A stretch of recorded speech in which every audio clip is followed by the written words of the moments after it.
Good evening and welcome to the iRacing.com Super Speedway Series, round 12 of 18 at the Talladega Super Speedway, the 2.66 mile juggernaut of the Sprint Cup schedule. Qualifying just now wrapping up here as we are starting off the B main race. Seth Merchant appears to be taking on the pole to kick off this B main race. And as we get ready to start, this race is going to be a 19-lap race. I'm Brian Macklin, and joining me shortly will be PDJ Zeller. He's running a little late, but he will be here. And qualifying has ended, so we are going to go ahead and kick off the starting lineup for this B main race. On the pole for this first segment here is Seth Merchant, driving the number 32. To his outside on the front row is Rod Flagg, driving the number 26 machine. In row number 2, driving the number 4, Derek Walker. In the fourth position, the number 94, Frank Buccialia the third. I'm sorry. In row number 3 is the number 31 of Chris Passini, and to his outside in the sixth position is the number 51 of Jason Altmans. In the seventh position, driving the number 5 Time Warner Cable Chevrolet is Tanner Mann, and to his outside in the eighth position is Kyle Guerri in the number 45 Ford Barbasol Fusion. In the ninth position is Sean Turner, driving the number 36 Toyota Camry, and to his outside, rounding out the top 10, is the number 14 of Robbie Roy. In the 11th position, driving the number 088, is Kent Connolly, and to his outside in the 12th position is Jose Ramirez. In the number 13th position, driving the number 96, is Chad Keene, and to his outside in the number 92 is Rod Mitten.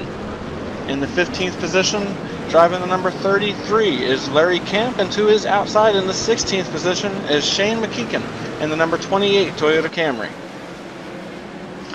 In the 17th position, driving the number 22 Miller High Life Chevrolet SS is Ron Thompson, and to the outside of him in the 18th position is Jared Haggerty in the Ford Fusion number 23.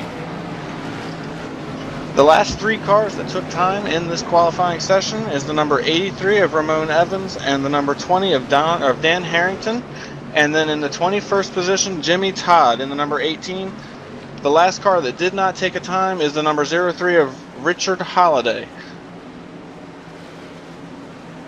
As we go down the back straightaway here, these guys are getting ready to come down and take the green flag for this 19-lap B main segment. And it's going to be very interesting to see how quickly these guys try to file in line and form a single file line, or if they're going to try to make the outside line work here. This is a track where drafting is going to be a very big factor in this race, and it's going to be very interesting to see who has teammates and who does what in the early stages of this race. These guys are racing for a qualifying position for the A main, so they may take it easy in the early stages, but at some point somebody's going to want to try to make a move and go to the front, so it's going to be interesting to see just how long these guys are willing to wait. As they come through turn number 4, these guys are getting very close to this very long super stretch. Talladega Super Speedway is known for having the start-finish line not in the traditional trioval area, but just past the trioval.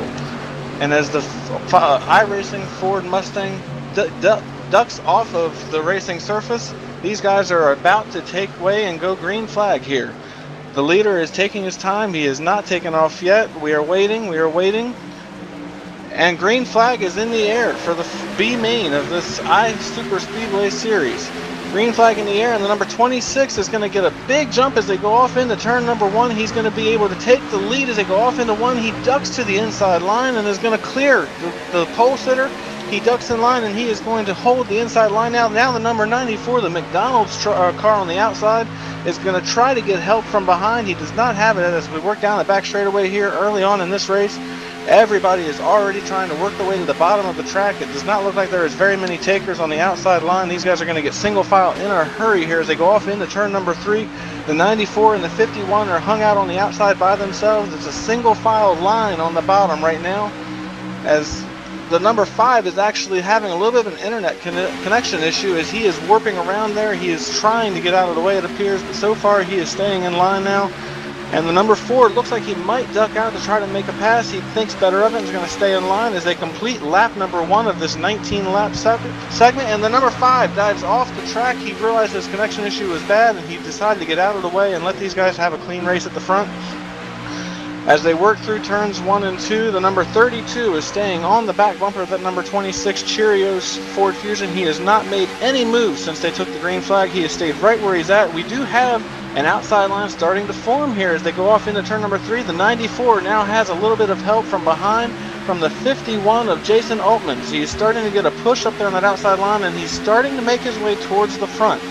It's going to take him a few laps, but I do believe he's going to get there as time progresses.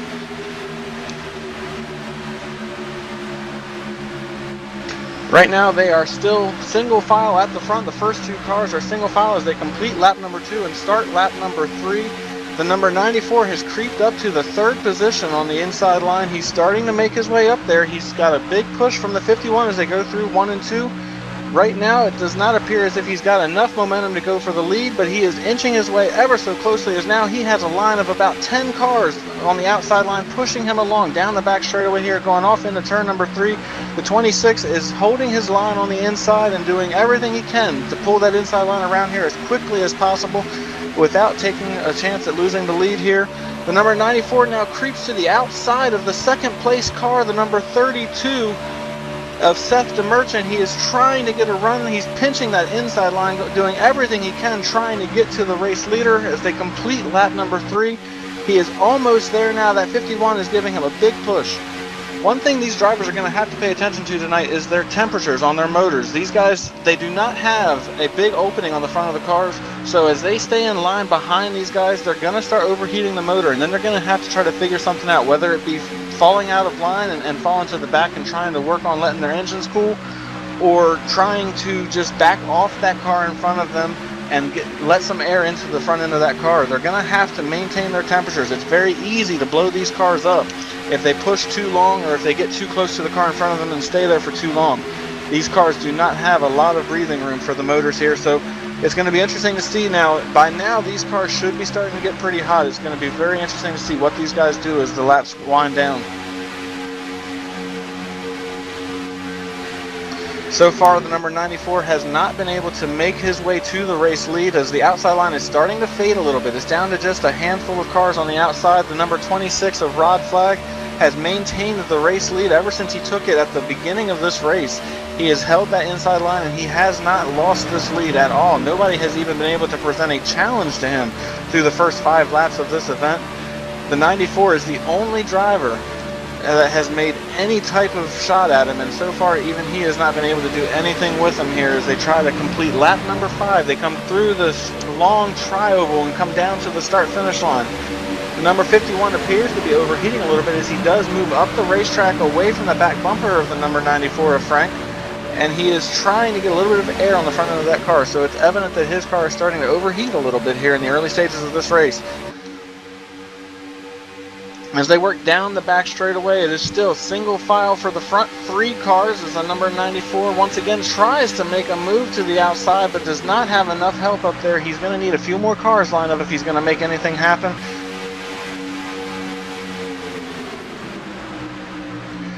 As they come through turns 3 and 4, we do have a little bit of action going on in the back of the pack here.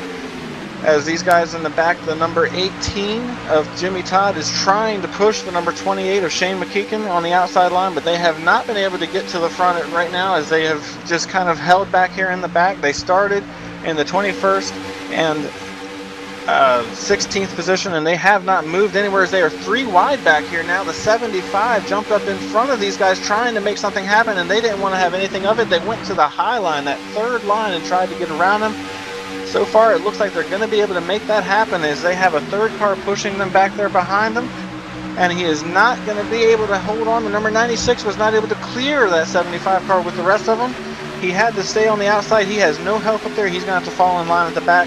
Meanwhile, back up at the front, there is not much more to say. The number 94 is still just steadily trying to work that outside line, but has not been able to get to the leader. As the 32 now, Seth DeMerchant jumps to the outside. He's going to take advantage of that high line and try to take the lead. The 94 says, not happening today. He jumps to the outside, and now we're 3 wide for the lead as they go through turns 1 and 2. The 32 of Seth DeMerchant, the 26 of Rod Flag. These guys are racing 3 wide for first and second position. And right now, Seth DeMerchant is inching ahead as they go down the back straightaway. He has got help. And he is getting a big push as they go down the back straightaway from the 14 car of Robbie Roy, who has started in the 10th position and worked his way all the way up to the back bumper of Seth DeMerchant. It looks like he's going to be in the 4th or 5th position, as Rod Flag did not panic when all that started happening. He held his line on the bottom lane, and he did not panic. He was able to hold on to the lead, as the outside line was not able to get enough of a run to clear him for the lead.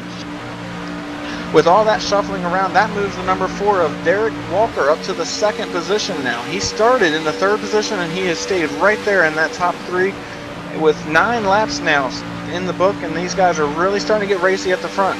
They have 10 laps to go, and it's going to be very interesting to see what these guys do as we get further down the stretch.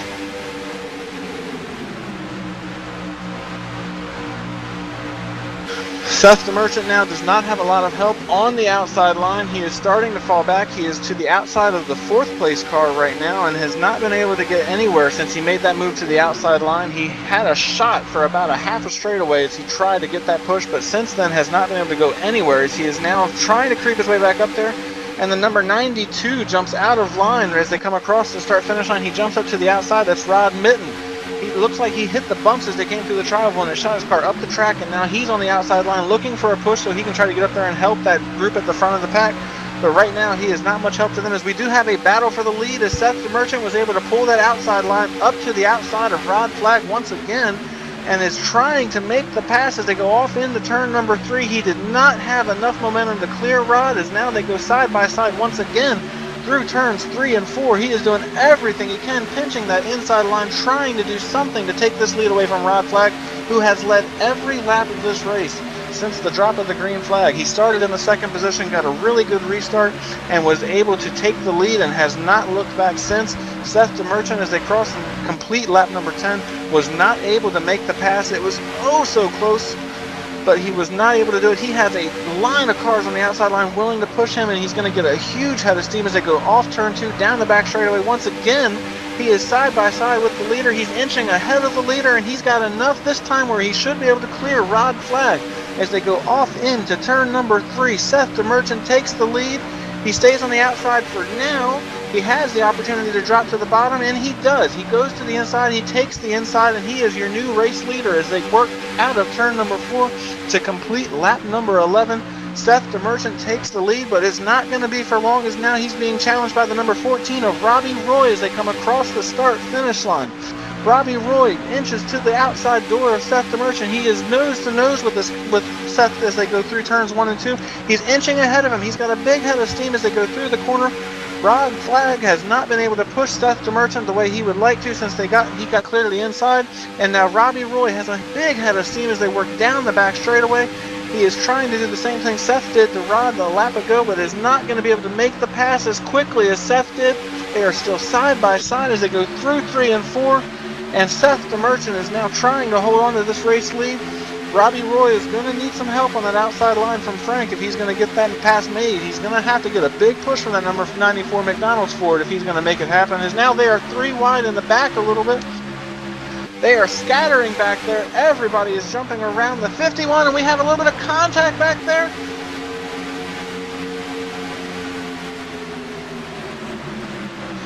Cars scattering everywhere as the number 22 Miller Lite Ron Thompson, he got heavy contact as they came across the start-finish line. He got into the door of the 23 of John Haggerty, and they scattered everywhere as they came through turns 1 and 2, but no caution. They were able to maintain it and did not wreck, so no caution flag. Meanwhile, back out front, Robbie Roy has taken the lead. He was able to clear Seth DeMerchant. He dropped to the inside line and is now your new race leader as he's got a big push from Seth DeMerchant as they come through the trial down to the start-finish line.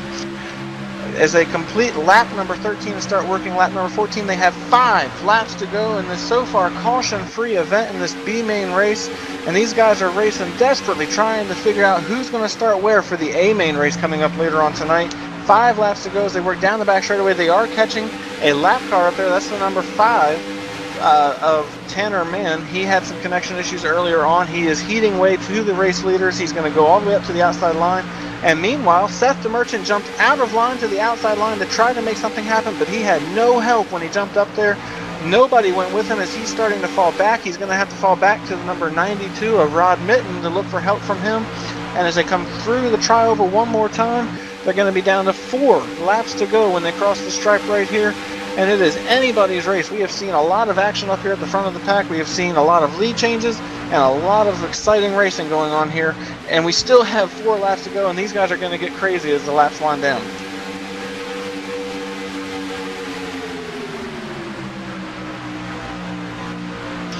Down the back straightaway, once again, Seth DeMerchant's trying to pull that outside line along. He has not been able to do much on the outside line here. We saw him make a pass a few laps ago, but he had help from the number 94. This time, he's going to have to look to help from Rod Mitten and the number 92 Farmers Insurance Chevrolet. He does not have the push that he had when he had the 94 behind him, and as they come down through the trioval, they're going to be working just 3 laps to go, and it is still anybody's race. Robbie Roy out front. He is, I believe, your 4th different race leader in this 16 laps. Oh, and Robbie Roy's around. There's a big wreck. Everybody is crashing. Robbie Roy, Seth DeMerchant, Rod Flag, everybody is destroyed. That's at least half the field there as the caution flag comes out, and I do believe this will end this B main race. I don't think they have enough laps to go back under green. So it's going to be interesting to see who's going to be sorted as your race leader once all this melee is sorted out. Huge crash on lap 16 here as they go through turns 1 and 2.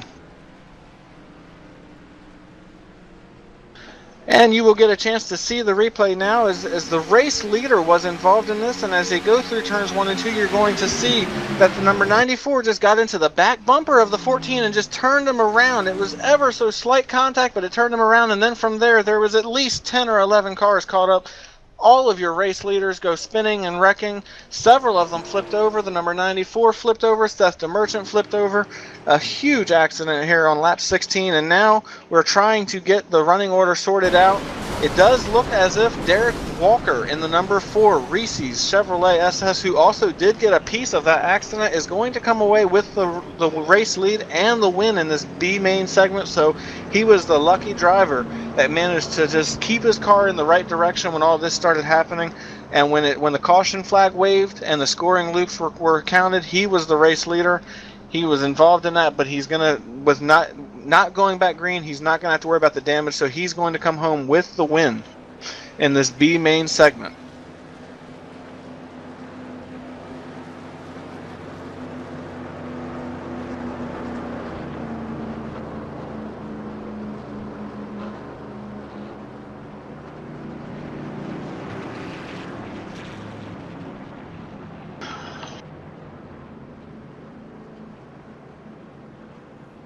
There was a lot of racing and a lot of exciting action going on during this race, and unfortunately the big one strikes when you come to Talladega or Daytona. This is a factor of this kind of racing. Super speedway racing always provides some of the most exciting racing that you'll see in the entire year's worth of racing, but unfortunately when you have this many cars running that tightly together, something's bound to go wrong at some point, and that's exactly what we saw right there.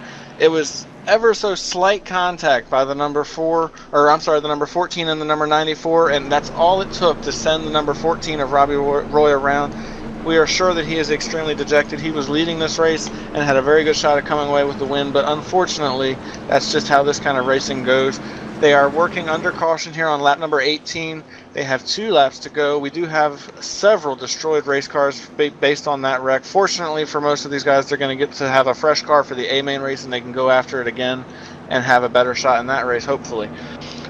As we do see, the number 14 of Robbie Roy was involved. The number 94 was involved. Frank Busciella, the 3rd. Seth DeMerchant was involved. Rod Flag was involved. Rod Mitten, the number 92, was involved. Chris Passini was involved. Sean Turner was involved. Jared Haggerty was involved. And then, of course, the leader, Derek Walker, was involved. And actually, I do believe we have this wrong. Jason Altmans is currently being scored as your race leader. He is smoking. And if he can make it around without letting that motor blow up, he's actually going to be your race leader. The scoring was wrong when we looked at it last lap, and the number 51 was trying to catch up. He has a lot of extremely bad damage on that car, and it took him a long time to get caught up, so he was not shown as the race leader when they crossed the line for lap 17, so I apologize for that. But right now, if he can hang on for another lap and a half, another essentially 3 miles, then he's going to come home with this win. He is absolutely destroyed, but would be able to drive this thing to Gatorade Victory Lane and celebrate winning this B main race. So he's got to pray that that motor hangs on for another 3 miles if he wants to come home with that. Otherwise, this race will be handed over to the number 4 of Derek Walker, who I'm sure is sitting back there just praying for him to have that motor expire. We'll go ahead and do a quick rundown of the field as we are getting ready to take the white flag. We're going to keep an eye on the number 51 to make sure his motor doesn't expire, but as it stands right now, the number 51 of Jason Oltmans is in first place. In the second position is the number 4 of Derek Walker. In the third place, Kent Connolly in the 088. In the fourth place, the number 45 of Kyle Guerri. And the number 75 in the fifth position is Jose Ramirez. In the sixth position is Jimmy Todd in the number 18 machine. Shane McKeegan is in the number 28. He's in the seventh position. He is tracking sideways. He was also involved in that accident and has heavy damage to that race car. In the eighth position is the number 83 of Ramon Evans. In the ninth position is Ron Thompson. And rounding out your top 10 is Chad Keene in the number 96. In the 11th position, the number 33 of Larry Camp. In the number 82, in the 12th position, is Dan Harrington. And the last car scored on the lead lap is Richard Holliday in the number 03 car. He did not post a time. He started at the rear of the field, and he's going to come away with the 13th place finish on the last car on the lead lap. And we already went through all the cars that were involved in the wreck. Rod Flagg, Jared Haggerty, Sean Turner, Robbie Roy, Chris Passini, Rod Mitten, Frank Busciella, Seth DeMerchant, and then Tanner Mann, who had connection issues. He's going to finish in the 22nd position, 2 laps down when this race is all said and done. And the 51 did expire. His motor gave up as they were working the white flag. The motor did not last. He was forced to retire from this race. So that's going to hand the lead over and the win over to the number 4 of Derek Walker, who all he has to do is work through this last quarter of a lap, and he is going to take home the victory in the B main segment.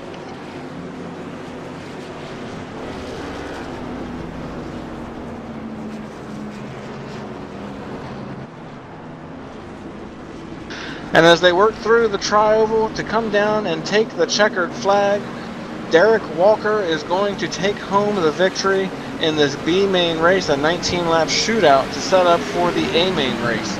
And checkered flag is in the air. Derek Walker once again comes home with the win in this B main event. And as the rest of these guys cross the line, you will see the running order, and we will be back shortly for the A main race. So stay tuned, and we'll be back with you in just a little while.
Here's the thing that makes life so interesting. The theory of evolution claims only the strong shall survive. Maybe so.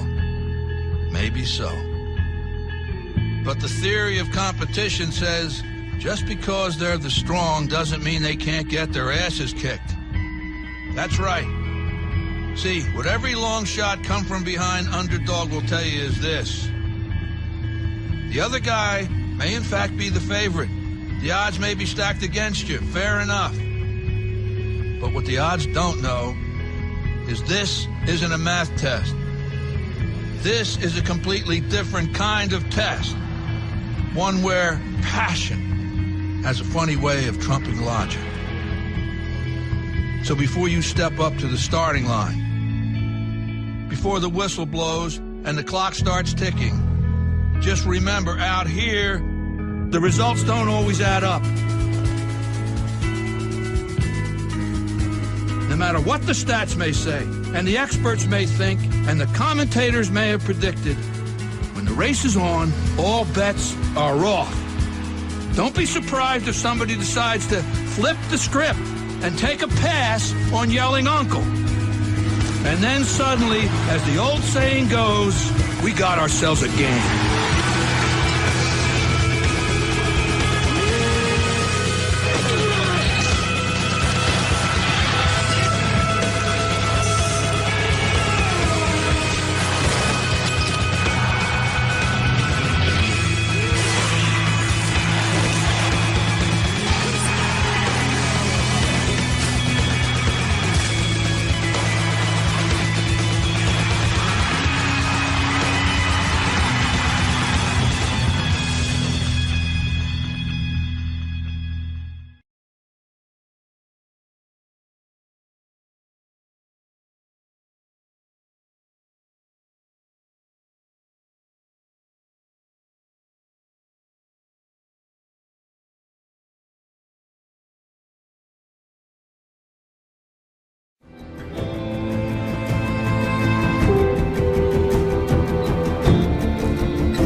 cars are lined up on the grid. The Irish.com World Championship Grand Prix Series. We are underway. They all come down into turn one for the first time.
Truex in the outside, contact made. 56 slides it at a 4. Who's going to be at the stripe?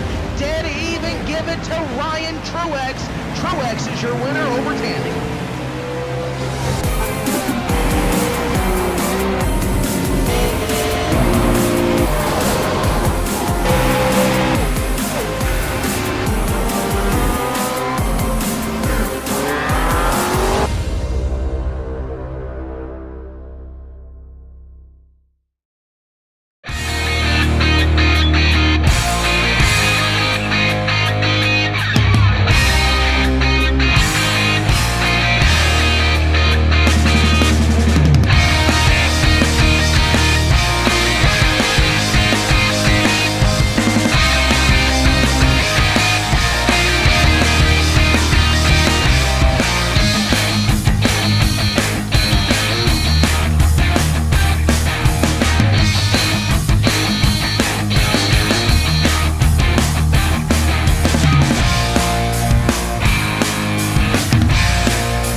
Welcome back to the iSuperspeedway.com Racing Series Round 12 at the Talladega Superspeedway.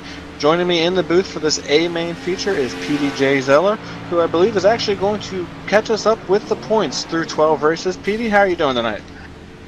Yeah, I'm doing pretty good, you know, just was running a little bit late from the racetrack, but you did a great job. I watched you the B-Main, so thank you, Brian, for saving me there.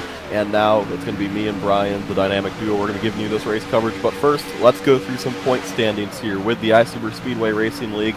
As of right now, Joshua Hanner is out in front with a single win in the biggest race of them all. The stars fell on Alabama 400 there. He won that race, so he's locked in the chase basically at this point. Second, Seth the Merchant. He obviously has been having a stellar season. Third, Rodney Wofford. He won the big iSuperspeedway 500K. Fourth, Oltmans, who's just been having an incredible season. And fifth is Robbie Roy, as you guys get to see the standings. Robbie Roy, he did not make the feature tonight, and he does not have a win to fall back on, so that could be detrimental to him. He really needs to find he's going to probably have to win the next race, honestly, if he wants to make this chase. This was just devastating for him. But as you guys see the standings, I'm going to send it down trackside for the opening ceremonies.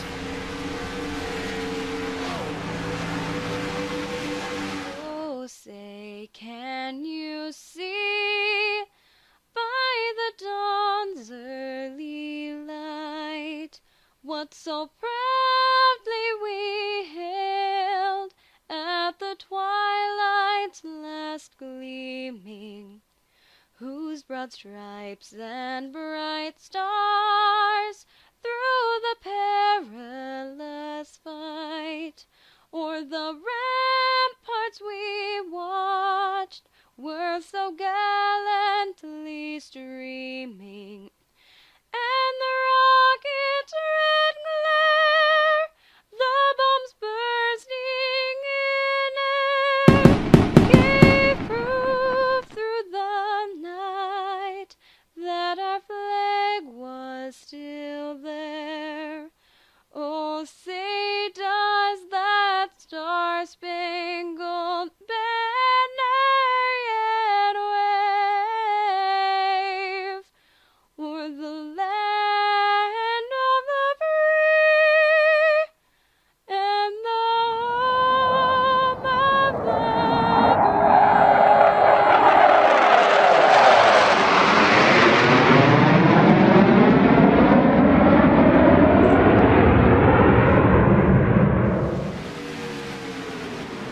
back here for qualifying. Obviously beautiful opening ceremonies here, but as these guys continue their qualifying laps here, we're getting closer and closer to the gridding and start of the 38-lap A main, and now I'm going to let Brian just catch you up a little bit on what went down in the B main tonight.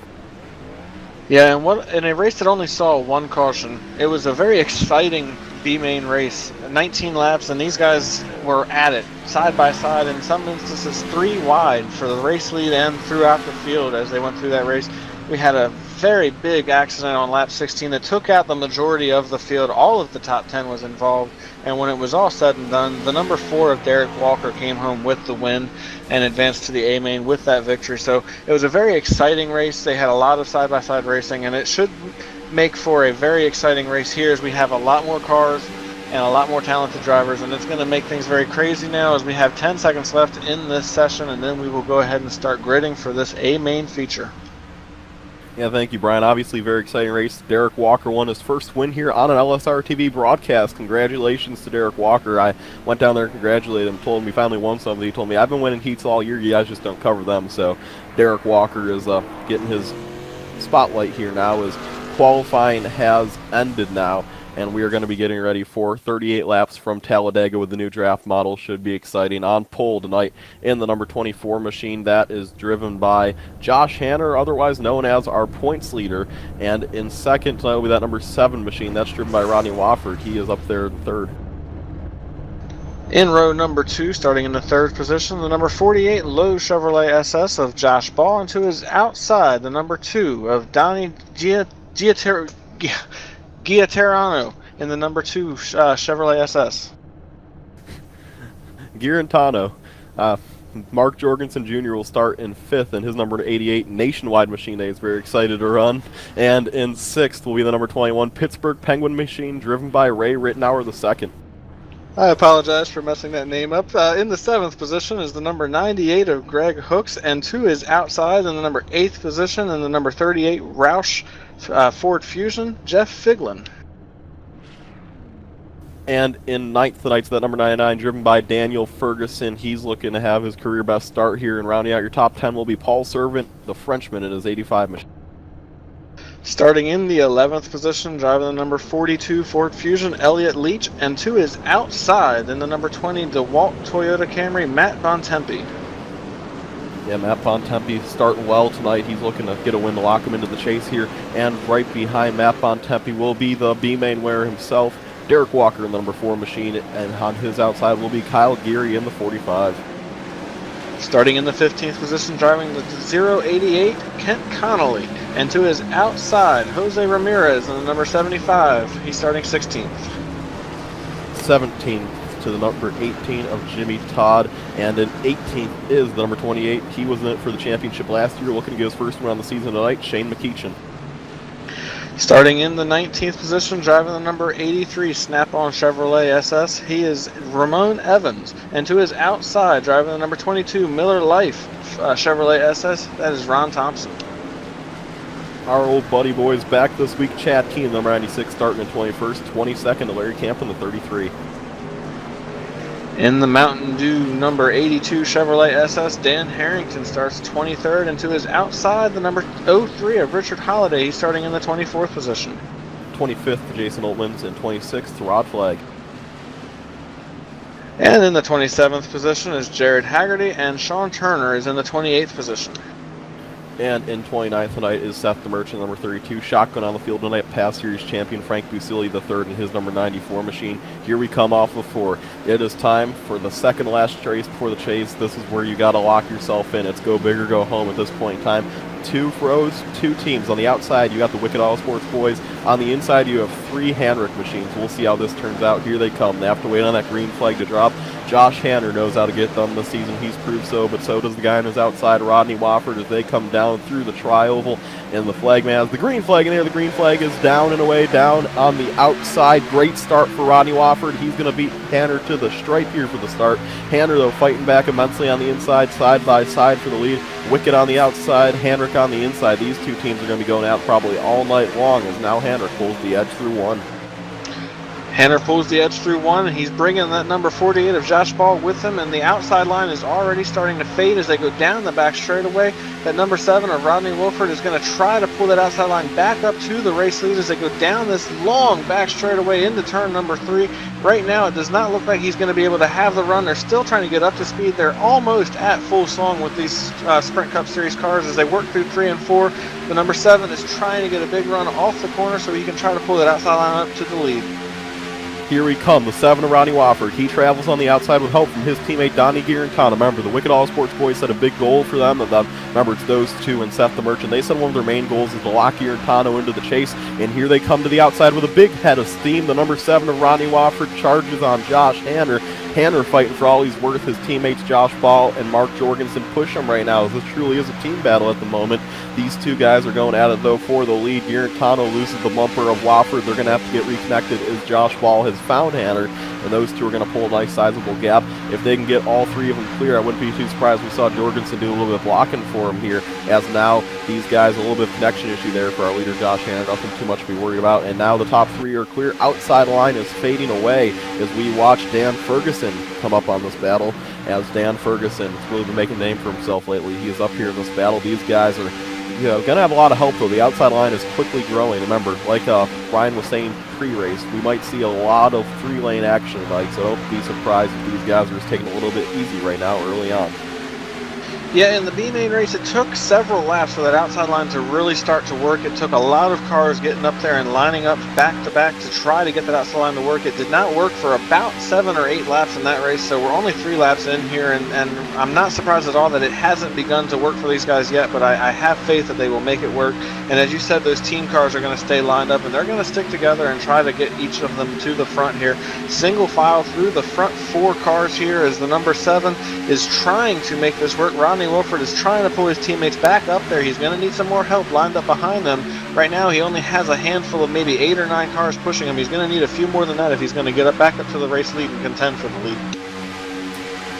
Here we go, Wofford. He has a lot of time to do it. Guarantano's pushing him for all he's worth. This outside line's not doing a whole lot. And what the biggest issue is now is I guarantee you that one of these cars in front of him that's not a Handrick machine will jump up and try to help the outside line go. What that does for Wofford is he's no longer the leading car, so he wants to get going. And Elliott Leach now, he's clear. Does he go up high? He's been a daring guy in the past. We'll see if he chooses to do so here, as now Elliott Leach does have the opportunity to go high if he so chooses, but Jeff Figlin's not at all on Guarantano, and that outside line is just going to continue to fade.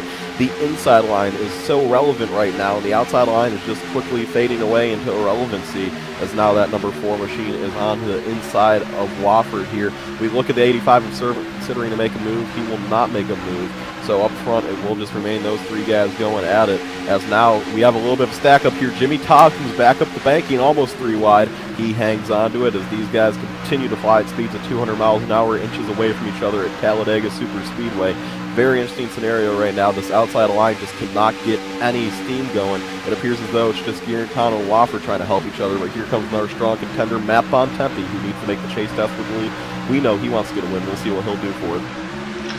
Another one that is slowly starting to creep his way up into the picture here is your B main winner, Derek Walker. He started in the 13th position in this race. He's worked his way up inside of the top 8. He's in the 8th position as they come around through the tri-oval here. We know he knows what it takes to win this race. He won the B main, so it's very likely he can get up there. If he can get clear to that outside and try to jump up in front of the 7, then he might be able to pull that outside line on up there. He got very lucky with an accident that helped him take the lead, but he was in the lead pack the entire race, so he certainly knows how to get up there. Right now, Rodney Wolford is still trying to pull that outside line along. Another issue these guys are probably facing right now is those cars that are behind Rodney right now, they've been behind him since the drop of the green flag. Their motors are probably starting to get extremely hot, and now they're having to search for air and try to get the motor to cool back down. They can't push too long or they'll take a risk at blowing these motors up, so they have to be really careful with that. They don't want to do too much pushing too early on, or they're going to risk hurting the motor and taking a lot of horsepower out of it, so they've really got to play it safe here. As they work through the tri-oval one more time, you can still see the front 5 are single file as they come to the start-finish line. Again, the start-finish line is not in its traditional place in the tri-oval. It is a little bit further down, just past the tri-oval. It's a little bit different from Daytona, but it creates a lot of exciting racing as they come to the start-finish line. And it's going to be very interesting to see that last second pass we might see on the last lap. Here we go, outside charge, that number 7 of Wofford. He is on the outside of Ferguson. Greg Hooks should consider making a move here, but he's a Hanrick affiliate. I don't see him doing it. And now that outside line is charging very hard here. Wofford to the outside of Hooks. This outside line finally has the run it needs, and Mark Jorgensen Jr. is going to ditch his teammates and go to the outside line. Wofford wants to go right around him, but he cannot. And now Ball goes to the outside, and Josh Hanner tries to come up, but he cannot. And Josh Hanner's teammates are going to take the lead from her, or at least try to, as Josh Ball. Big stack up behind him to the lead. Josh Ball, he goes down. New leader at Talladega, Josh Ball, who oh so desperately needs a win here. And Mr. Dega himself, they call it Jorg Dega, on the outside, Mark Jorgensen Jr. trying to shake up this Hanrick train at the front. Here he comes, Mark Jorgensen, with a good push from Rodney Wofford. Wofford pushing him for all he is worth. Jorgensen fighting back on Josh Ball's outside right now. Those two are going at door to door. Garrett Tano is not there to help the outside line. This might hurt him now, as Mark Jorgensen Jr., a fan favorite here, is doing all he can to fight to get this lead, but he is going to fall back. The outside line is literally 3 cars right now. Not enough help, as the rest of the cars have fallen too far behind. And now, as they battle for second, it appears as though Jorgensen's run for the lead may have run out of steam. Run out of steam it may have, but he does have that 7 right there on his back bumper, giving him everything he's got and giving him a big push, as now a few more cars have jumped up to the outside line, and that's going to propel Mark Jorgensen to the outside of your race leader. That 48 of Josh Ball is trying to do everything he can to pull that inside line around as quickly as possible to try to hold off the 88 of Mark Jorgensen. Mark Jorgensen's not quite going to have the steam down the back straightaway as he tries to pull that outside line. He's going to need a little bit more help right now, as that number 48 just has too much power on the inside line. This almost looks like a Hendrick Motorsports battle from the real racing at Talladega. You got the 48 of the Lowe's car and the 88 Nationwide car on the outside line. This is pretty exciting stuff here in the early stages. Right now, Rodney Wofford stuck to Mark Jorgensen Jr.'s bumper like stitches on a baseball. He's trying to push him to the lead for all he is worth, and here he comes on the outside. Mark Jorgensen Jr., does he do it? He takes the lead away from Josh Ball, and the fans are on their feet. The fan favorite, Mark Jorgensen Jr., takes the lead. He comes over the microphone and proclaims he is the leader, as now Josh Ball is going to have to ride behind. Rodney Wofford, once again, looking to take the lead. Remember, 38 laps, no pit stops today for these guys, unless they're involved in a wreck of some unfortunate reasoning here. Here he comes, Rodney Wofford, hard on the outside with his teammate Garrett Tano pushing him for all he's worth. You can't push in these corners. That is against the rules. And Donnie Garrett Tano trying to get Rodney Wofford to the lead. Wofford and Jorgensen duel it out here. It is a Hanrick versus Wicked. Oh, almost contact there between the 48 and 2. Does not affect either line, as now the 7's charging even harder right now. Here he comes. It's going to be close to the stripe this time by. Who's it going to be? It's going to be, that was a dead heat. But it's going to be Mark Jorgensen Jr. by 6/1000ths of a second now, as we continue to watch that 7 machine try to make it happen. That outside line losing a little bit of steam, but don't need to fear Elliott Leach's here. Yeah, these guys are putting on some absolutely incredible racing, and we're only 11 laps into this race, as the 7 of Rodney Wofford's going to get a big head of steam down the back straightaway. He's going to be able to take the lead away from Mark Jorgensen, but he's not going to be able to move to the inside line, and he chooses to stick with his teammate there of Donnie in the 2 car. He's going to stay out there on the outside line and try to pull him along with him. He desperately wants to have his teammate up front with him. He doesn't want to jump down in front of these other 2 team cars, because he knows he's a sitting duck if he does that. So he sticks up there with the 2, and as they come to the stripe, it looks like Mark Jorgensen's going to inch ahead just barely by about a half a car once again. Those 2 team cars on the inside line certainly look really strong in the early stages of this race, don't they, Petey? They look pretty strong, but remember, Wofford's one race as this outside line stacks up bad. Here comes Josh Hanner, the outside, to steal this thunder from Wicked, and now this is the best scenario. Oh, Kyle Geary has wrecked from the rear. Oh, hard hit there again with Ramon Evans. Caution is out, and it did all start with Kyle Geary. Kyle Geary in turns 1 and 2 got a little bit of contact there. He had to check up a little bit when everyone was checking up. Jose Ramirez just went underneath him, turned him around, and, well, the rest is history. Shane McKeechin involved, hard hit for him. A couple cars piled in after the wreck, including Ramon Evans, as you guys will now see the replay. Just a tough situation there for our driver there, the number Kyle Geary in the 45, the Barbasol machine. Just a tough issue there for him, a driver who desperately needs a win. Yeah, that was an unfortunate set of circumstances where it just looked like they were getting a little antsy back there. Everybody was trying to fight for the same position, and there just wasn't enough room. Unfortunately, here at this track, with the way that iRacing draft package is, you can't really make a lot of stuff happen on the outside to go 3 wide, so Unfortunately, you see the 75, he just tried to stick his nose under the 45 to push the 45 up out of the way, and there just wasn't enough room there, and that was a pretty good-sized wreck there, and it took out a lot of strong cars. So now, as we are under caution for the first time, Mark Jorgensen is going to be your race leader. He's going to have Josh Ball, his teammate, starting to the outside of him, and Joshua Hanner is going to be in the 3rd position. So it's going to be very interesting to see how these two team cars work it out on the restart. We know they can't jump the start like you could in traditional iRacing servers, so it's going to be very interesting to see how they try to work it out so that they get in line very quickly in the early stages of this restart. Yeah, I'm keying up on the radio our in-race reporter, Matt Bontempi. Matt, you got a copy? Yes, I do. You guys got me up in the booth. First thing I gotta ask you, how's your car doing? And follow that up with, how does the new draft model affect your driving style? My car is doing really well, and I think it plays into my driving style really well. I was never a big fan of the tandem stuff. I prefer things where I feel like you can make moves, and I feel like moves are definitely makeable with this. You've just got to be patiently aggressive with it. But I think that's how super speedway racing always is, so that's just my opinion. I really think it plays into my abilities. I think the fact that I had a really strong start to the season, I think something like 4 straight top 5s was great, but then I hit a rough patch and there are 2 races left until the chase. I've got to win. That's my only chance, so I hope this draft package plays into it. That was my next question, Matt. 2 races left. You have to win one, it appears, right now. What's the mindset for you heading into these next 2 weeks, knowing if you don't win and Matt... I believe we might have lost Petey right there. So if you don't win, what is going to be your mindset coming out of this season? Obviously, you want to win so you can get into the chase, but how are you going to feel about your season if you don't end up getting a win? I believe is what he was getting ready to ask you. Yeah, I think the way I drove at the beginning of the season, knocking on the door, I think it just... I don't know. I'd have to say it's a failure of a season if I don't win the way I ran the entire season.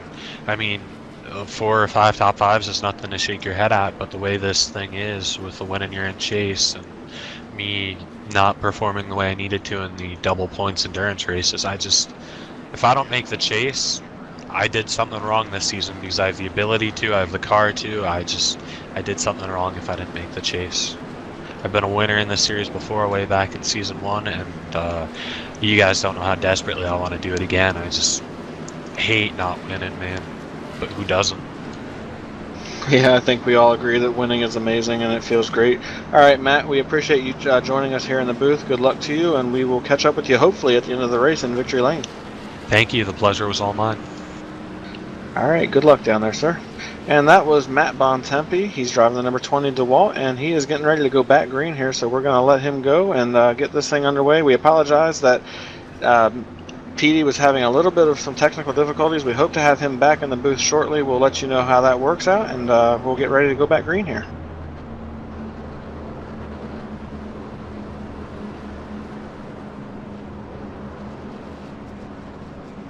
Alright, and we're actually going to take a second to do some business here while we are under caution here at the Talladega Super Speedway. So we are going to step away, and we will be right back with the restart and the finish of this race. So please stay tuned.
Back live here on LSRTV as I have figured out my issues here, and Brian Macklin is going to bring us down for the restart.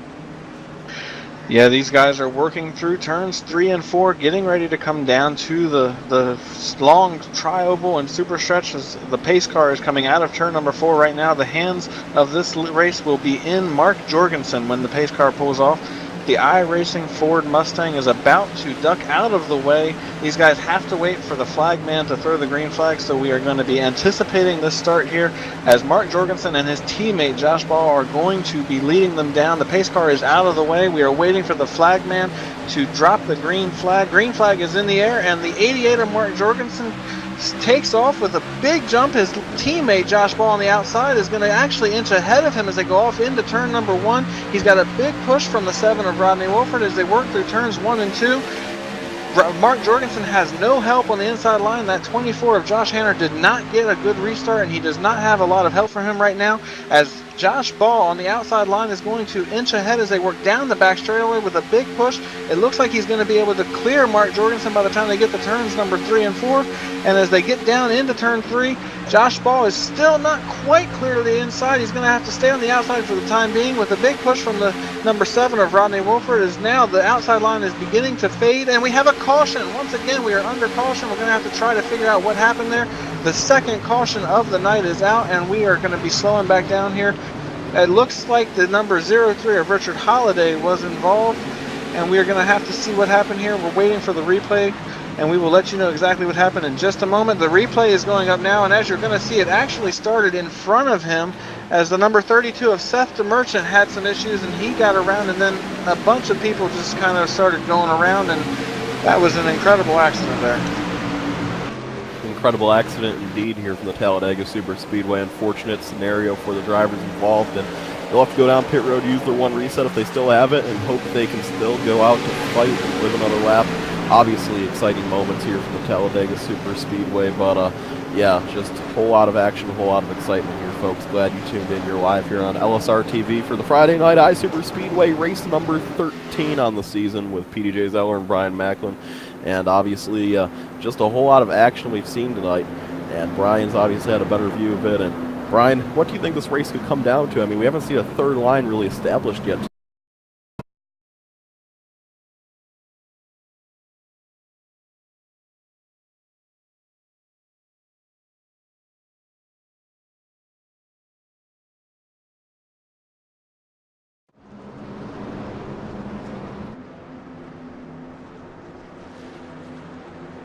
Alright, welcome back. We apologize for the technical difficulties, and as we were getting ready to talk about, we were talking about whether or not we would see some 2 and 3 wide racing, and Petey had asked me what I thought was going to happen, so I'm going to go ahead and finish answering that question real quick. I do believe we're going to see these guys try to make something happen when we get down to the end of the race. They still have 20 laps to go, but they are running out of time, and at some point you're going to see somebody in the 3rd or 4th or 5th position that's going to try to make something happen. Right now, this has been a team race at the front as we talk about Mark Jorgensen and Josh Hanner working together. I'm sorry, Josh Ball working together, and then Rodney Wolford and Donnie I can't say that name, Guitarano.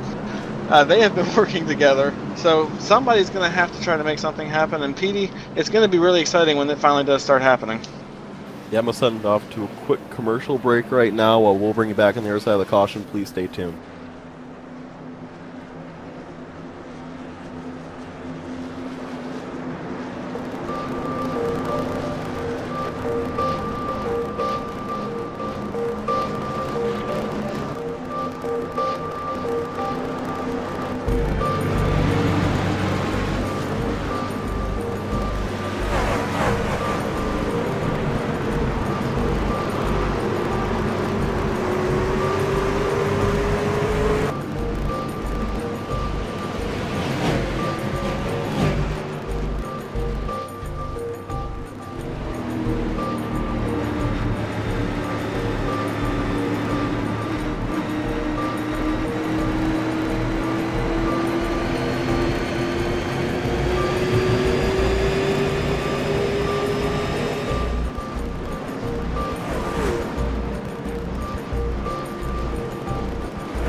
Back live here on LSRTV, we're getting ready for a penultimate restart in this race. It's going to be very important. Bringing you to that restart is Brian Macklin.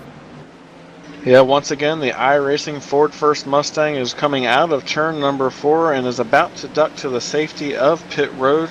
Mark Jorgensen, once again, is going to be the guy leading this field back down to the green as the iRacing Ford First Mustang ducks out of the way. We are waiting for the American Ethanol green flag to be thrown by the flagman. These guys cannot go until the flagman decides to throw that in the air. Green flag is out, and these guys are off. They have 18 laps to go at the stripe, and Mark Jorgensen did not get as good of a restart as he did the last time, as now the 24 of Josh Hanner is trying to make that outside line work as they go through turns 1 and 2. He's got a big push from Rodney Wolford as they come off the corner. In the back of the pack, they are trying to make 3 wide work. Derek Walker is to the outside trying to make 3 wide work.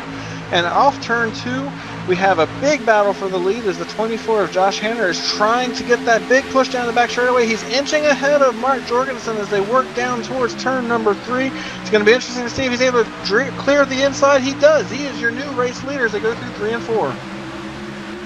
Rodney Watt from the outside with his Wicked Auto Sports teammate Donnie Geartown trying to make it happen. Josh Hanner fighting down low. Hanner has a lot of help from Mark Jorgensen, who we know wants to win a second race. Jorgensen has no fear of Talladega. This is just a day drive for him now. Mark Jorgensen pushes him. Does he jump to the outside when the outside line comes?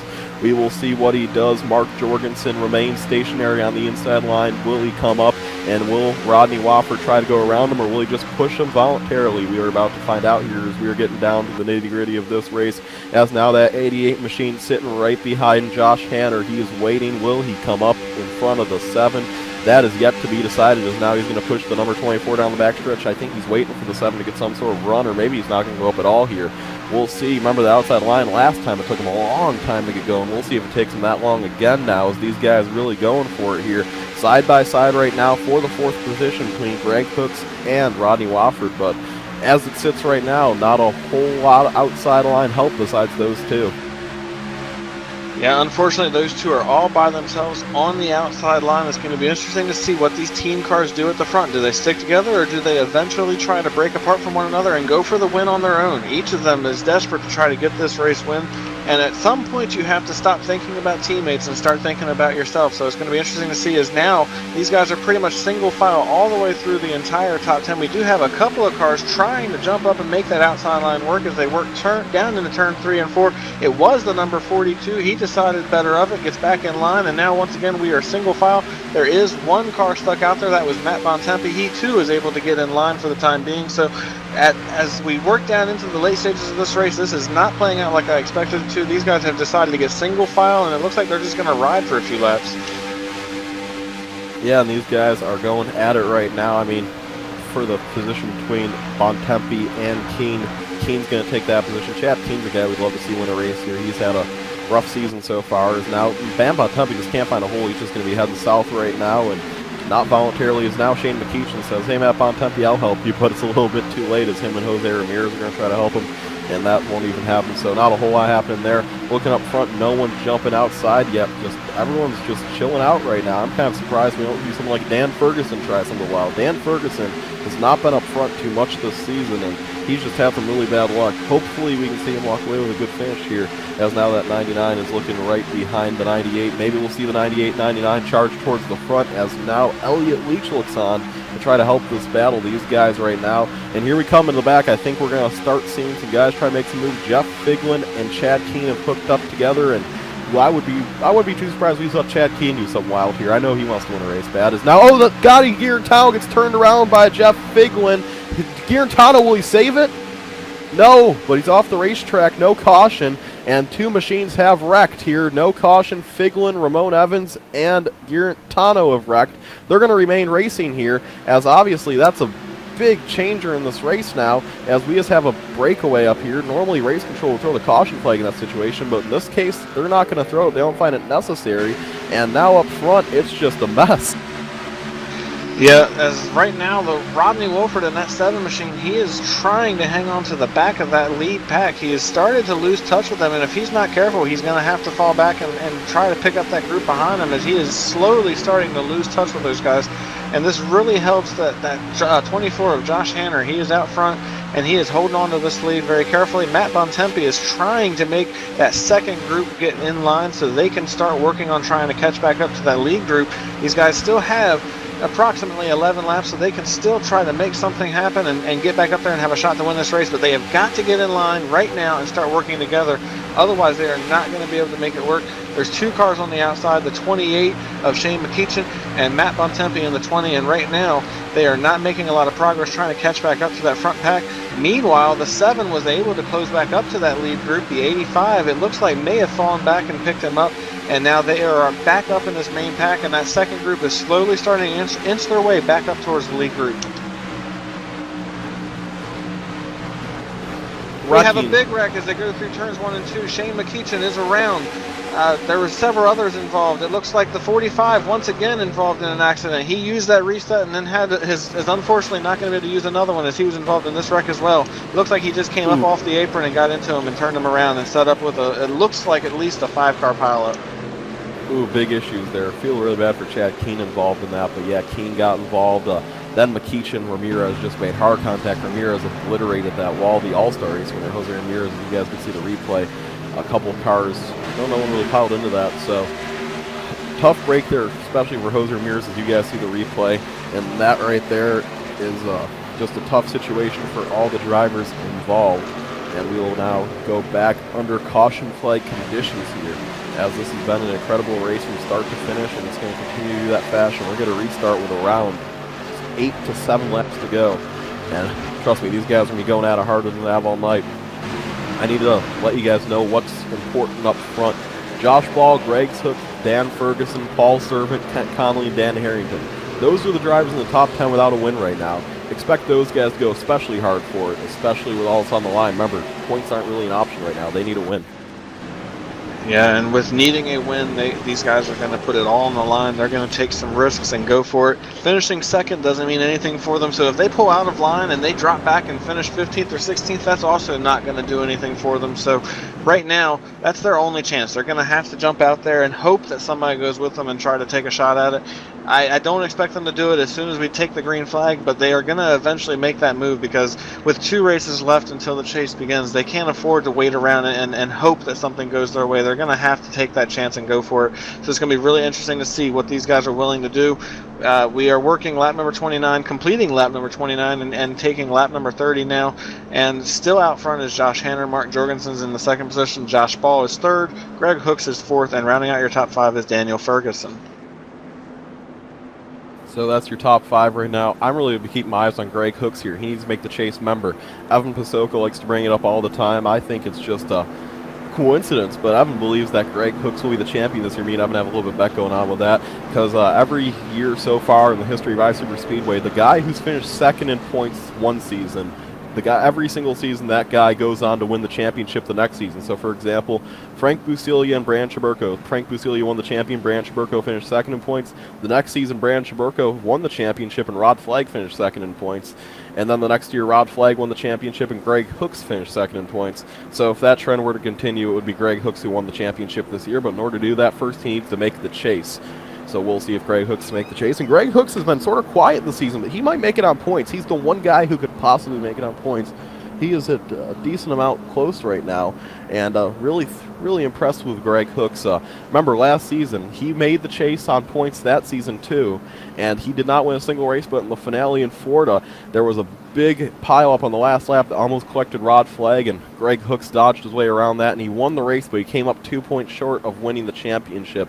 So Greg Hooks, he might be able to win the championship this season, but he will never forget the heartbreak that was last season. Yeah, and certainly coming up that close to winning the championship, you know he's going to be hungry, and you know he wants to try to win this championship. And I'm sure it's in his head that he knows what the tradition is, where the 2nd place finisher in points from the previous season goes on to win the championship. So I'm sure he's thinking about that too. And I know that he is desperate to try to get up there and try to win this race, and he's in a good position. He's going to be restarting 4th. It's not like he's going to have to pass a lot of cars. He's just going to need the right push at the right time, and timing is everything when it comes to restrictor plate racing, and certainly he could definitely be one of those guys that gets that late push and goes for it. These guys have ran out of time now. They can't afford to get single file like they did on that last restart. They're going to have to make something happen right away, because when we go back green, most likely they're not going to have another opportunity to go green if we have another caution, so they really can't afford to sit around and wait. They've got to do something right away in case another caution comes out. Yeah, really right now, I mean, if caution were to come out, that would put us in some interesting scenarios here that I'm not even going to go through yet because I don't even want to have to think about it. But it could very possibly happen the way the cautions have flown tonight, and well, I'll be curious to see what happens. Will the Handrick guys sweep the top three? Will possibly Rodney Wofford, well, Donnie Garantano obviously not now, he's involved in that wreck, but can Rodney Wofford recover and possibly make his way back to the front? Can Dan Ferguson, in his first time near the spotlight, win? And can Greg Hooks possibly get it done? And just to remind you guys, the Handrick cars are the 24, 48, and 88. There is a fourth Handrick car. It is the number 5 Farmers Insurance machine.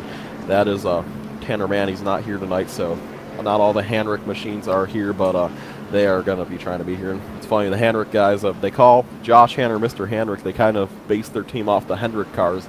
All 4 of those cars are painted like the real-life machines, so just kind of a little parody they have going on here with Handrick Motorsports. And it is kind of ironic because Mark Jorgensen Jr. in the 88, we always refer to him as the fan-favorite driver. He really is the fan-favorite driver here in iSuper Speedway. You always see people cheering for Jorgensen. I mean, I've never seen so many people happy for a guy after he won a race this season. Mark Jorgensen Jr. trying to make it 2, though, is all the Handrick guys trying to make it 2, except for Josh Ball, who needs to win. He needs to make the chase.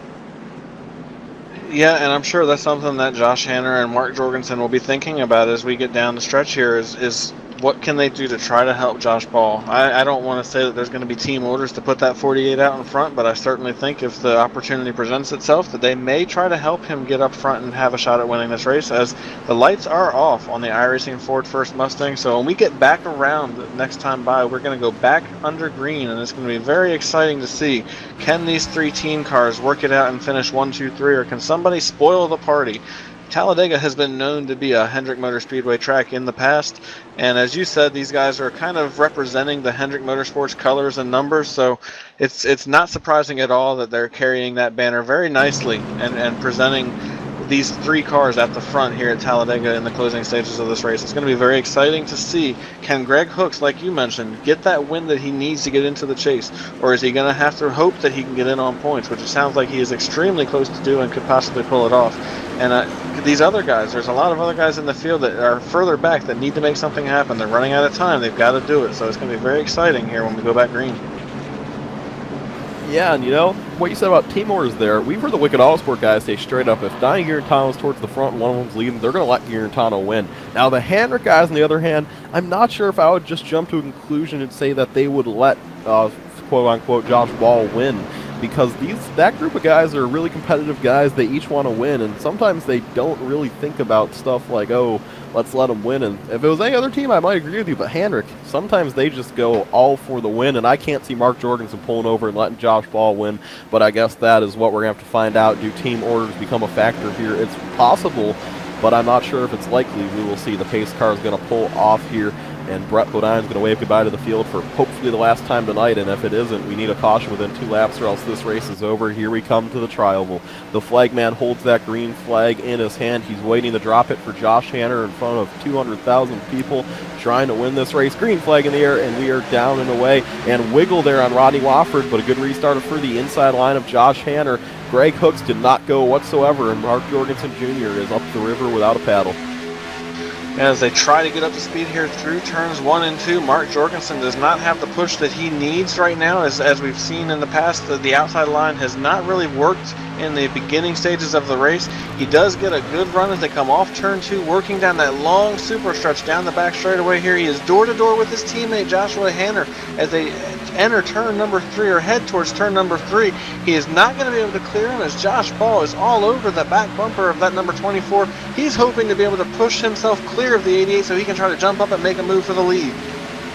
When and where will he? Does he make the move off of 4? No, he does not. He has to wait for the outside line to be established or else it's useless. Here comes Dan Harrington. Not Dan Harrington, Daniel Ferguson, a new hero to this league. He's trying to make it happen here, and what a better place than Talladega. Can Dan Ferguson pull off the upset, much like we saw last week? To the outside goes Ball. Does he stay there? Does he go? Jorgensen says, hang on, buddy. He's about to give him a push. Josh Hanner has no help, and Josh Ball on the outside lane as they're getting way wild behind him. Everyone's all over the place, but Josh Ball's to the lead. Caution out, and that is going to be the race, I do believe. Yeah, that's the race. Josh Ball, in the nick of time, is going to make the chase as the 22 machine of Ron Thompson is wrecked down the backstretch. I think Brian got a better view of that wreck than I did. Yeah, the number 22, the High Life Miller Lite number 22 Chevrolet, he was running side by side with, I believe that is the number 85 car, and they just made contact, and the 22 was turned hard into the outside wall, and the caution was flown for what we believe is the final time. And as we talked about under that last caution, timing is everything. And how about the timing on that 48 car of Josh Ball? He jumped out of line, jumped up to the outside, and got that big push to the lead. And if we don't go back green here, which it doesn't look like we are, he's going to finally get that win and lock himself into the chase. What an incredible way to, as Evan would say, punch your chicken into the chase. It's funny, looking back here at the iSuper Speedway League, the first race we've ever done here with iSuper Speedway was the iSuper Speedway preseason opener, their Budweiser duel or whatever they had here 2 seasons ago. That was our first broadcast with him. Josh Ball won that race, and he talked to us and told us how he was excited to his season. He did not make the chase last season. We have yet to see him win an actual feature race. And tonight on LSRTV, for what we believe is the last caution, in just the nick of time, Josh Ball did take the lead from his teammate Josh Hanner, and I do believe this is, I'm not 100% sure, don't mark my words, but I do believe this could be the race. And if it is, what a big deal for Josh Ball. And if this is not going to be the finish, the lights will have to go off on the pace car this time by, I do believe. And actually, no, this time or next time. So we're going to just keep our eyes on the pace car to make sure we're not getting some sort of insane one-lap shootout type deal, which would that would be pretty wild. But no, the lights are going to stay on the pace car this time by. And, well, I mean, Josh Ball, this is his win. That's a big deal for Hendrick. They'll have 3 or 4 guys in the chase. Obviously, next week it'll all be about Tanner Mann if he comes. But we're going to wait to see if this race is official. And obviously, tough break for a couple of guys here. But as we sit right now, your top 3 is a Hendrick top 3. Josh Ball, Mark Jorgensen Jr., Josh Hanner. 4th, Ferguson with a good run. And 5th is Rodney Wofford. Yeah, in the 6th position is the number 98 of Greg Hooks. He is trying to get into the chase on points. He was not able to get up there and win this race like he was hoping to. So unfortunately for him, he's going to have to try again next week or pray that he can get in on points. In the 7th position is Kent Connolly. 8th position is Matt Bontempi, another driver who needed a win to get into the chase and unfortunately was not able to get up there. We spoke with him a little bit earlier on. 9th is the number 36 of Sean Turner, and rounding out your top 10 is Elliott Leach. So Elliott Leach in the top 10 there. Obviously, some interesting storylines here. I'm really intrigued by the fact of I'm going to be curious to see if the lights do go off in the pace car this time by. I'm not going to lie. I kind of hope they don't because, oh man, only God only knows what would happen if we had a one-lap shootout here with this league. But we will see. Here we come through 3 and 4. The drivers do know because, I mean, obviously the drivers getting on their overlay if the race is over or not right now. But we up in the tower do not know. So I haven't seen anyone congratulate Josh Ball on the win yet. That's the one thing I do have to say about all this. So I'm not 100% sure as we are coming down through the tri-oval. This is it. Are we going to get a restart, or is Josh Ball indeed won the race?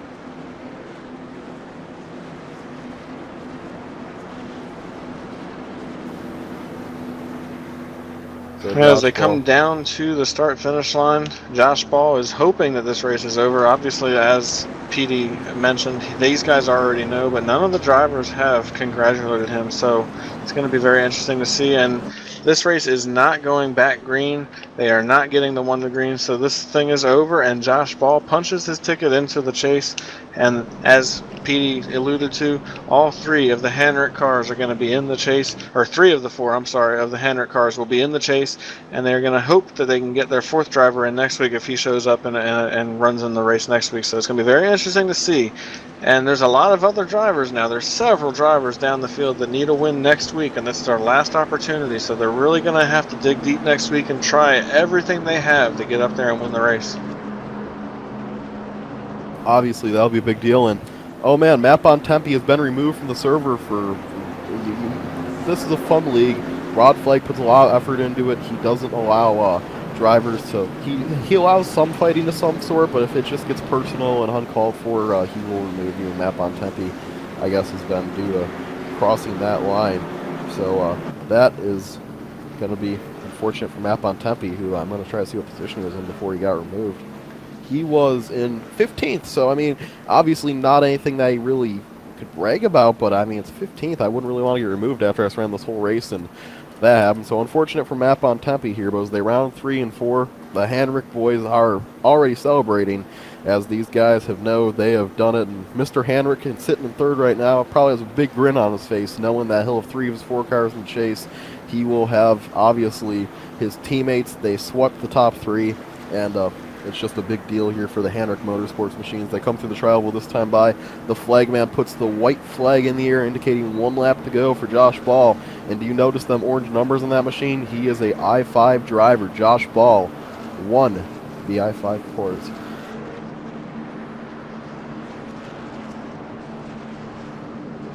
Yep, white flag is in the air. All these guys have to do is complete 1 more lap, and unlike the 51 of Jason Oatman's in the B main race, Josh Ball does not have to worry about that engine expiring. He is not involved in any kind of an accident the way Jason was. Jason, unfortunately, was your leader when they took the white flag in the B main under caution, but he was involved in the last lap, or in the lap 17 accident, and was unable to make it back to the start-finish line, which is what handed that B-main win over to Derek Walker. Derek Walker, unfortunately, did not have the A-main race he was looking forward to having.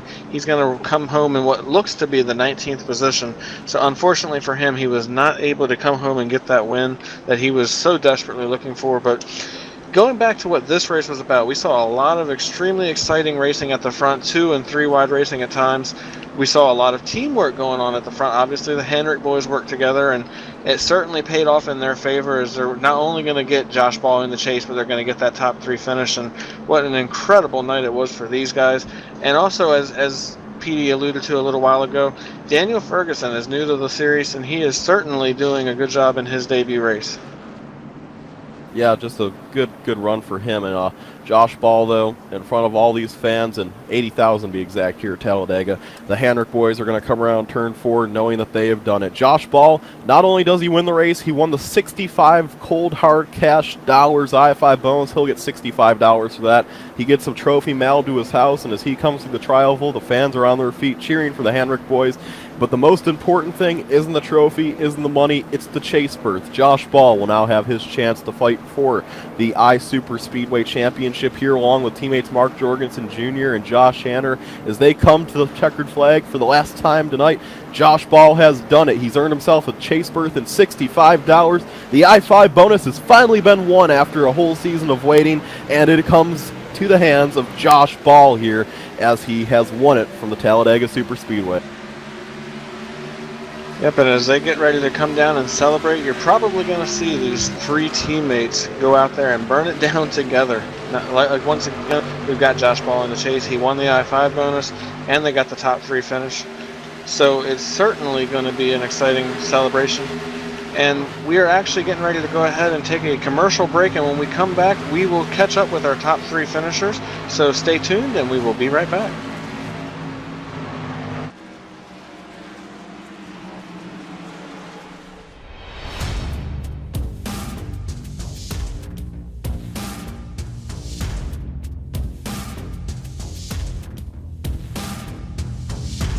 Monza is a very historic track. It's been around since the 20s, and it's gone through several permutations since then.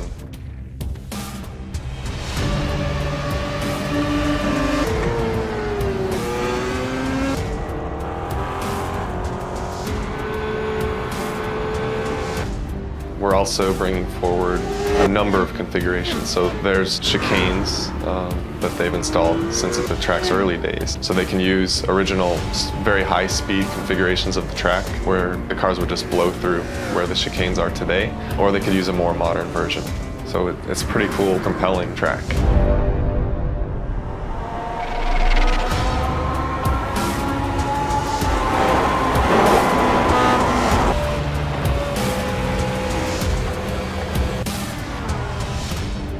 The unique thing about Monza is it has a road course. but it also has a high-speed oval, and that high-speed oval can be run by itself. The Grand Prix course can be run by itself, and they also can be run together in a combined circuit, which is very unique and special in motorsports.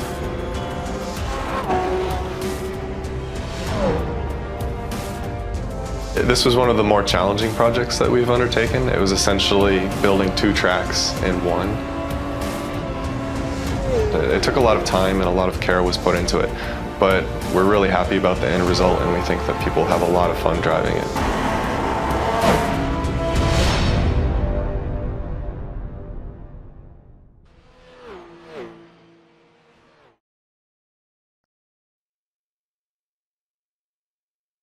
Back live here on LSRTV, and well, it was an interesting race, but it has been the Hanrick boys that have swept it. I've caught down here on pit road with Josh Hanner himself, Mr. Hanrick, and Josh, first thing I have to ask you is, from an owner's perspective, how does it feel to have locked another driver into the chase and swept the podium?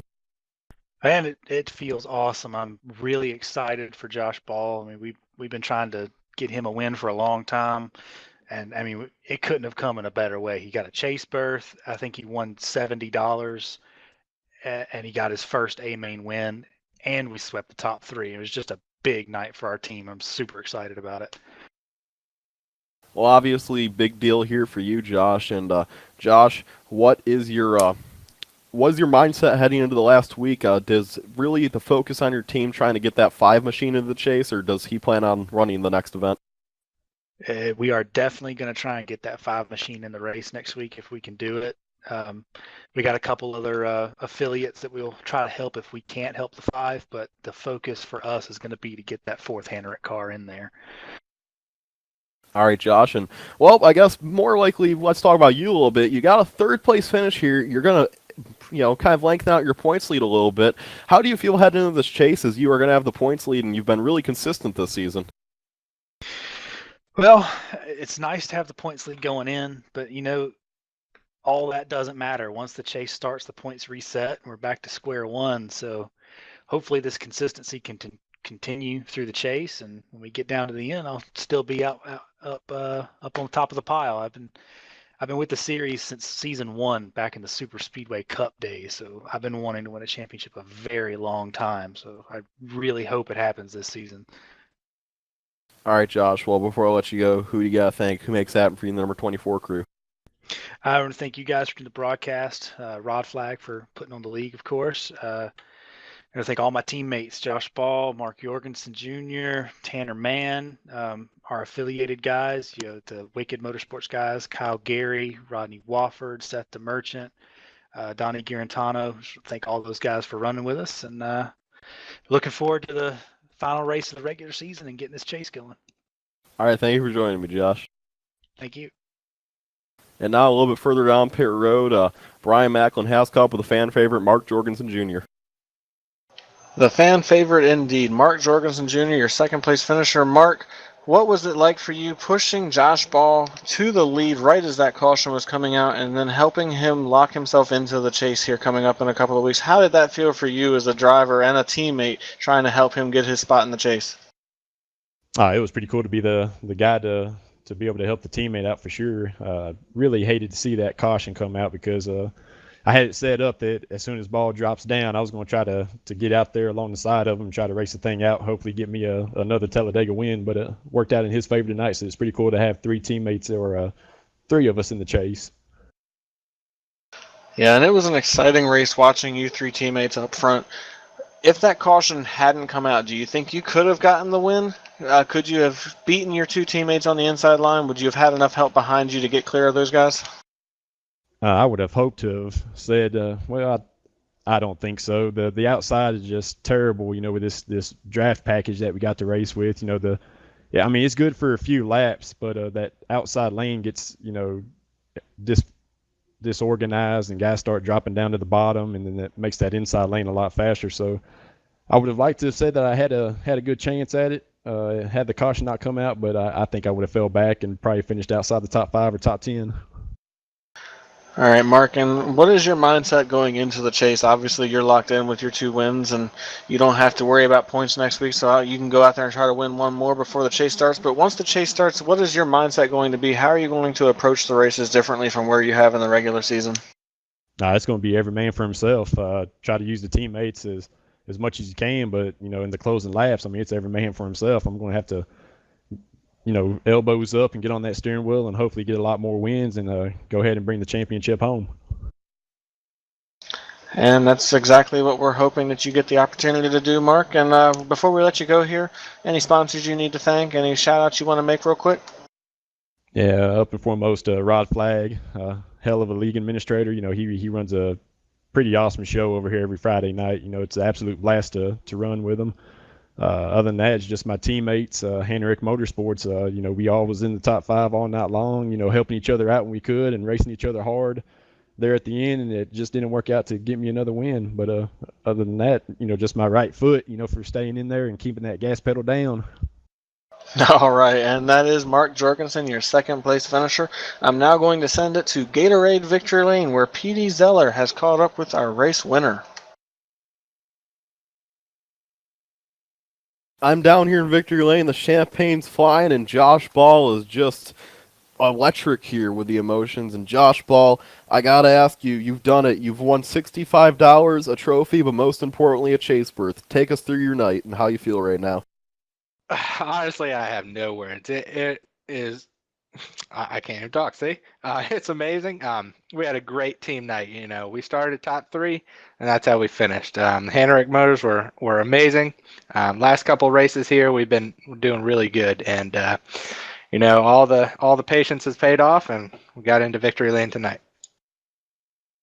Well, Josh, moving forward, you're in the chase. What do your goals remain for the last race of the regular season? And do you have any plans for that $65? I'm gonna buy a case of beer for each of my teammates there, Hanner and Jorgensen. They definitely deserve it. That was a great team effort from them, and I'm just so excited. I'm still excited, Petey. I don't know about you, but I am stoked. As for next week, the plan is to get the 5 car, Tanner Mann into chase. Get the rest of our Henrik teammates in, and go from there and compete for the championship. Well, Josh, I mean, what's the strategy come once we get to the chase? I'm not trying to steal your moment here tonight, but obviously you're going to have a championship to fight for now. What is the goal becoming for the chase now? How do you plan to, win your first ever Ice Super Speedway championship? Well, the 48's been pretty consistent. I've had great cars the last couple of weeks. I finished pretty much top 5, top 10 for the last 3 weeks. It's been going great. That's going to be the biggest thing come the chase, consistency. I figure, people are going to win, but when it comes down to it, I think consistency is going to be where it is. And my plan is to hopefully just stay consistent to the last part of the chase and go at it. Hopefully both of my teammates are there, and we could just have some fun like we did tonight. Well, Josh, before I let you go, who do you thank? Who makes that for you in the 48 crew? Oh, man. Lowe's, the Jimmy Johnson Foundation, Mr. Henrik himself, Josh Hanner, Mark Jorgensen, Tanner Mann, the rest of my teammates. Also, a shout out to Rodney Wofford and Seth the Merchant and Wicked Motorsports. We got a satellite with them. Rod Flagg for putting everything on. Obviously, he owes me $65 now, so he probably doesn't like me, but that's okay. And you guys for coming to broadcast every week. It's a blast. I love going back and watching everything. All right, well, congratulations, Josh. Hopefully we'll be talking to you some more and maybe future champion. Thanks, Petey. So that was our race winner here. And Chase Berth, I mean, he did it all tonight. He did everything he needed to. And Brian, what did you see tonight? What did happen from your perspective? Well, what I saw was a lot of these drivers trying to figure out this new iRacing draft package. Obviously, a couple of weeks ago, they released a new build, and when they do that, they usually change the draft package to some extent for Talladega and Daytona, and it certainly looked like a lot of these drivers were still trying to get their hands wrapped around this, and it was exciting to watch these guys race side by side for the lead, and they were going after it, and the team cars working together there at the end. That was a lot of fun to watch, and I'm sure for the guys that still need a win to get into the chase, obviously Greg Hooks is looking for a win. Although he may be able to get in on points, we certainly would like to see him get that win so that he doesn't have to worry about points. It was just an overall very exciting race. And we are actually hearing that Greg Hooks is tentatively 7th in the points following this race, so he's certainly in a very good position to make the chase on points, but I'm sure he would like that win, as I was already saying. And it was just a lot of fun, minus all the technical difficulties that we do apologize for. It was a very fun race to call and a very fun race to watch, and at the end of the day, Josh Ball got the job done. Yes, and very exciting indeed. Be sure to tune in next week. It'll be the Draft Heart 300. That's 113 laps from Talladega. The last race to make the chase is an endurance race. Should be exciting, but great night here. Once again, congratulations to Josh Ball and his crew. And I got to thank you all for coming out and watching this race tonight here on the iSuper Speedway Friday Night League here on LSRTV. Thank you to Rod Flagg for putting on the great show he does, Laura Lawson for pushing all the buttons and making it all happen here so you guys get to watch this fantastic broadcast. And, of course, Brian Macklin for coming in place of Evan Pasoko and joining me up in the booth tonight. And this is PJ Zeller. Thank you for all tuning in tonight. Until we meet again, good night.